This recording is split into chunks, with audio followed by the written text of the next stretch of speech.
Everybody, it's Pandy and I'm playing World of Tanks. I'm doing the T-44 Russian medium tank. I have a new microphone and a headset. I've had it for a little while, but I just haven't used the microphone like I intended for voice commentaries because I'm the type of guy, if it's not broke, why replace it or fix it? So I wanted to try something new and using this microphone, and you guys can tell me how it turns out or how it sounds or what have you. It's completely up to you guys. I want to see what you guys think in regards to this, so hopefully it works out.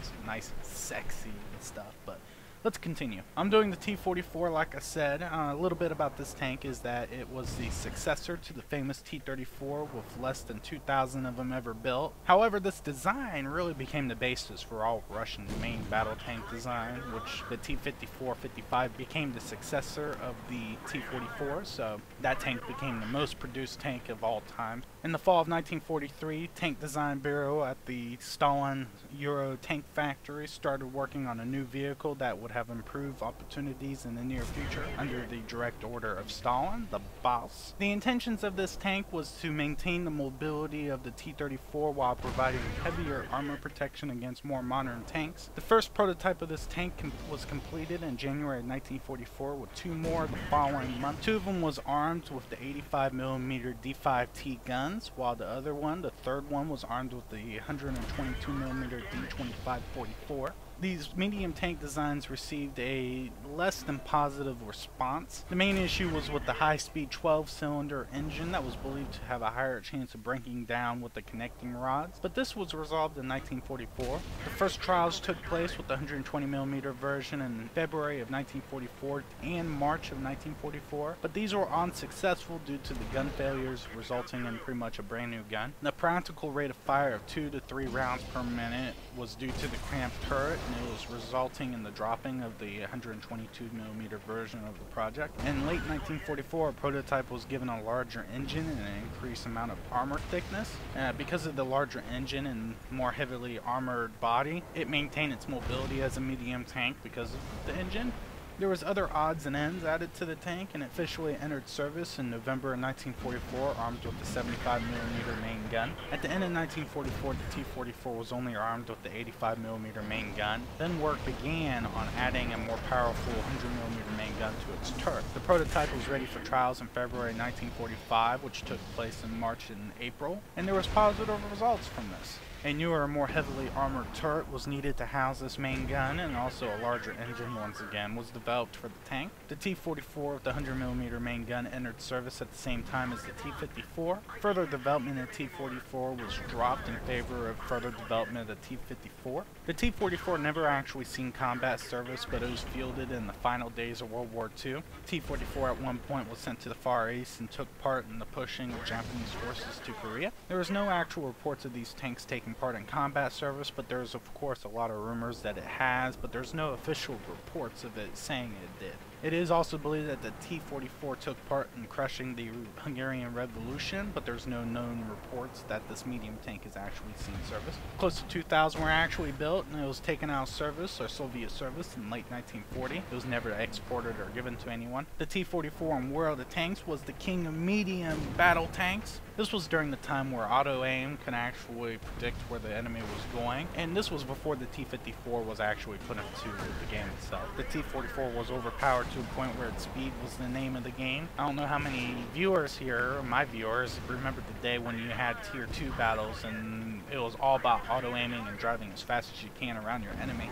Those were the days. The T-44 was still a pretty damn good tank, even after it was nerfed like a motherfucker. It's no longer the battlefield banned though. Firepower in the T-44 is average in regards to damage per minute. The 100mm main gun does manage pretty well against tier 7 tanks of any class, but it lacks the penetration to be a major threat to tier 8 tanks. Well-rounded rate of fire can be effective against the flanks of the KV-5s and King Tigers, but again, you just need to use that mobility to get around them and hit them in the sides. I honestly would like to see a possible chance of maybe adding a main gun to this tank, since this 100mm gun is used all the way down to the T-34-85. Maybe something with 200 penetration, a lot like the Pershing or the Panther II. The gun is capable enough of knocking out a lot of tanks, but not within its own tier. Now, speaking of mobility, the standard tactic for medium tanks, for me at least, is just to pretty much get around their flanks, find weaknesses, hit them in the flanks, snipe from range. The T-44 is more than capable of flanking around and inflicting damage in this fashion, and its speed does have its advantages, and it does manage to haul ass when it needs to. And it does feel a little slower from the days when I had it back during closed beta and open beta, but it still manages pretty damn well. Don't really have much more to talk about,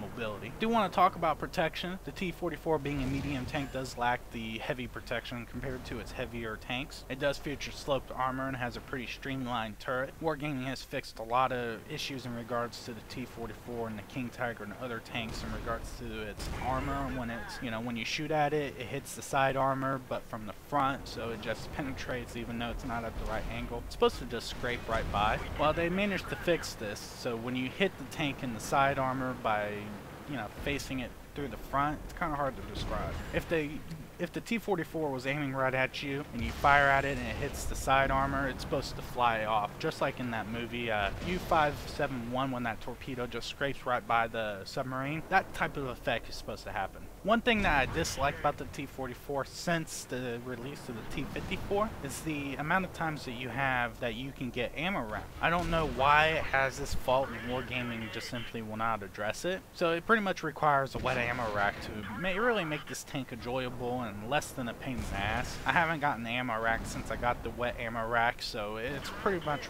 well worth the credits. You will get ammo rack like any other tank, but you won't explode because of it. I am at that point where I get to give some gold away, but I got some bad news. I am on back order for all my gold needs, which sucks. I didn't want to do a video without the ability to reward gold out, but people were asking me if I still did World of Tanks videos or whatever, and I still do. Here's the video to prove it, but I just don't have the ability to give the gold away. So I'm trying to find a new way to give gold out, and I managed to find the one and only solution that's really out there for my crisis, and that's the ultimate game card. My only problem is I just can't buy individual cards from the company like I would. I have to buy like 25 or 30 of them, and that's like a couple $100 all to itself. I don't have that kind of money just to buy a bulk like that. So my appeal to my World of Tank lovers out there, I would like for you guys to go to my website. It's pandycold.com. I'll put pretty much a text to show how it's spelled out to be. Go check it out. I'm hoping to be able to recover some costs by having you guys go to my website, support my YouTube habit. I will be announcing any future winners on this website, so if you guys want to know who won,